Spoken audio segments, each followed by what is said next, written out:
আসসালামু আলাইকুম। যেটা হচ্ছে আমাদের বাসার পাশে একটা কাঁঠাল গাছে প্রত্যেক বছর পেঁচা বাসা করে, বুঝছেন? যেটা হচ্ছে যে বাংলাদেশি পেঁচা। এই যে কিউটের ডিব্বা একটা, অনেক সুন্দর একটা পেঁচা, বুঝছেন? যেটা আমাদের কাঁঠাল গাছেই বাসা করেছে। প্রত্যেক বছর বাচ্চা ফুটিয়ে ফুটিয়ে নেয়, কিন্তু একটা প্রবলেম প্রতিবারে ফেস করে ওরা, যে বাচ্চাগুলো কি এর নিচে পড়ে যায়, বুঝছেন? নিচে পড়ে যে মাটিতে ডাকাডাকি করে, পরে ওদের মা এসে আদা খাইয়ে খাইয়ে বড় হয়, একদিন ওরাল দিয়ে চলে যায় মাটি থেকে, মানে হচ্ছে বাসায় থাকে না ওরা। এরকম একটা প্রবলেম। তো এবছরও কয়েকবার আমি বাসায় তুলে দিয়েছিলাম, দুটা বাচ্চা ছিল, একটা বাচ্চা গিয়ে নিয়ে গেছে। এই বাচ্চাটা এখন বড়, কিন্তু এই বাচ্চাটা আজকে কয়েকদিন যাবত এরকম মাটি মাটি গড়াইতেছে। তাই ভাবলাম হাতে নিয়ে একটা ভিডিও করি এবং আপনাদেরকে দেখাই। আর হচ্ছে আমি ওকে ছেড়ে দেব, শুধু জাস্ট প্রত্যেক সময় তো ধরি, কিন্তু আপনাদেরকে দেখানো হয়নি। যে দেখেন বড় হয়ে গেছে, এখন উঠতে পারে না, কিন্তু কিছুদিন পরে নিঃসন্দেহে উড়ে চলে যাব। এই যে দেখেন ওর শিকারি চোখগুলো, মাশাআল্লাহ অনেক সুন্দর, প্রাকৃতিক সৌন্দর্য খুবই অসাধারণ।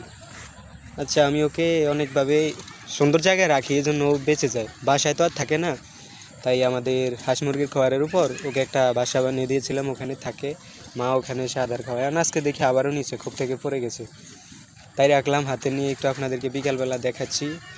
দেখেন মোটামুটি অনেক সুন্দর। এই যে চোখগুলো কত গাঢ়, দেখেন দেখেন, ওই দেখেন, অনেক সুন্দর।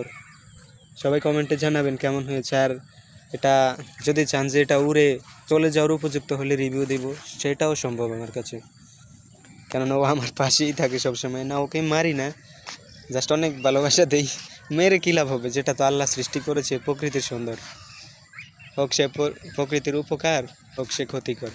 এগুলো তো প্রায় উপকার, যেটা হচ্ছে কৃষকের ক্ষেতের ইঁদুর, এমনকি সাপ, তেলাপোকা, বিষাক্ত পোকামাকড়, এগুলো ওরা খায়। ওদের প্রধান খাবারই হচ্ছে এগুলো। তাই প্রকৃতির সৌন্দর্য। ওর মা আমার পিছনে গাছে, কিন্তু এখন ডাকাডাকি করছে না, কারণ অভ্যস্ত ওরা, বুঝছেন? আমাকে দেখতে দেখতে বা আমাদের ফ্যামিলির সবাইকে দেখতে দেখতে অনেক অভ্যস্ত। এই জন্যই তো প্রতি বছর একই জায়গায় ওরা বাসা করে, কারণ একটু ভয়ও করে না। এই যে দেখেন, এই ওকে আরও দেখাই, একটু ভয়ও করে না ওরা, বুঝছেন? এই যে আমাদের মানুষের পাশে থাকে, কোনো ভয় নেই। তো এইটুকুই। সবাই চ্যানেলটা সাবস্ক্রাইব করে পাশে থাকবেন। আর হচ্ছে ভিডিওটা কেমন হয়েছে অবশ্যই কমেন্টস করে জানাবেন। আর হচ্ছে এর আপডেট যদি আরও পেতে চান, তাহলে অবশ্যই কমেন্টে জানিয়ে দেবেন। আসসালামু আলাইকুম ওয়া রাহমাতুল্লাহ।